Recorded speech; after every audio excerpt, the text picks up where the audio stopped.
రాజన్న సిరిసిల్ల జిల్లా గంభీరావుపేట మండలం దమ్మన్నపేటతో పాటు పలు గ్రామాల్లో ప్రాథమిక వ్యవసాయ సహకార సంఘం ఆధ్వర్యంలో కొనుగోలు కేంద్రాలను ప్రారంభించారు. సహకార సంఘం నాయకులు మాట్లాడుతూ ఏర్పాటు చేసిన కేంద్రాల్లోనే వడ్లు అమ్ముకోవాలని, దళారుల చేతిలో మోసపోవద్దని రైతులకు వారు సూచించారు.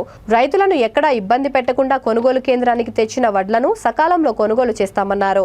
ఈ కార్యక్రమంలో PACS director Arutla Rajireddy, sarpanch Sirigiri Lakshmi, MPTC Kavitha, BRS గ్రామశాఖ అధ్యక్షుడు వేణు, రైతు వేదిక నర్సయ్య, పాలకేంద్రం చైర్మన్ ఇరవేని నారాయణ తదితరులు పాల్గొన్నారు. ఈ కార్యక్రమానికి సర్పంచ్ గారు మరియు ప్యాక్స్ చైర్మన్ గారు మరి డైరెక్టర్లు, ఇక్కడికి వచ్చినటువంటి పెద్దలు, గ్రామ పెద్దలు, మరి రైతులు అందరికీ హృదయపూర్వక నమస్కారాలు.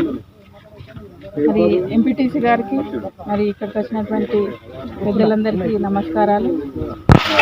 మన తెలంగాణ రాష్ట్రంలో మన గౌరవ ముఖ్యమంత్రి గారు రైతులకు ఎన్నో విధాల ఆదుకుంటూ, ఒకప్పుడు చూసుకున్నట్టయితే పంట వండినాక మనము ఎక్కడికి తీసుకుపోవాలని ఒక ఆవేదనతో ఉండే రైతులకు ఇప్పుడు గత కొన్ని సంవత్సరాలుగా ఐకేపీ ద్వారా కానీ, ప్యాక్స్ ద్వారా కానీ ప్రతి సంవత్సరము వానాకాలం కానీ, యాసంగి కానీ కొనుగోలు కేంద్రాలను ఏర్పాటు చేసి, దీనికి ఐకేపీ అయితే మహిళా సంఘాల ద్వారా కానీ, ప్యాక్స్ ద్వారా కానీ రైతులకు ప్రతి గింజ వరకు ప్రభుత్వమే కొని మద్దతు ధర ప్రకటించి మరి వారి ఖాతాలలో డబ్బులు వేస్తూ ఎలాంటి అక్రమాలకు పాల్పడకుండా రైతులకు అండగా నిలుస్తున్నటువంటి మన గౌరవ ముఖ్యమంత్రి గారు రైతులకు రైతు బంధు కానీ, రైతు బీమా కానీ గొప్ప పథకాలు 13 గ్రామాలలో మనం ఏర్పాటు చేస్తున్నాం.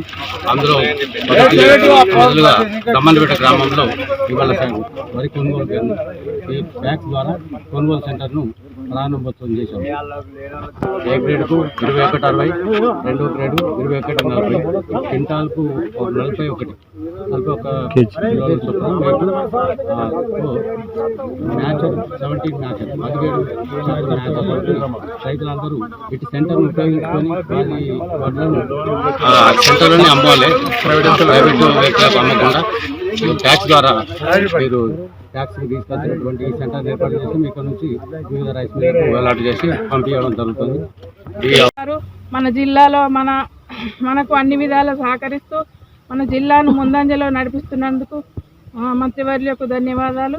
ఈ కొనుగోలు కేంద్రాల ద్వారా రైతులందరూ ధాన్యాన్ని ఆరబెట్టి మనకు ఇచ్చినటువంటి మ్యాచర్ ద్వారా మరి మనకు ఇచ్చినటువంటి సీరియల్ నంబర్తో ఒకరి తర్వాత ఒకరు సమయాన్ని పాటిస్తూ మరి ఇక్కడికి వచ్చినట్టు నిబంధనల ప్రకారం కొనుగోలు చేసుకున్నట్టయితే రైతులకు మంచి సదుపాయం కలుగుతుంది. అదే దీని నుంచి లాభం పొంది ప్రతి కుటుంబము ఎదగాలనే ఈ ప్రభుత్వం చేపడుతున్నటువంటి పథకాలలో ఇదొక పథకము. ఇక్కడికి వచ్చినటువంటి ప్రతి ఒక్కరికి పేరు పేరున ధన్యవాదాలు.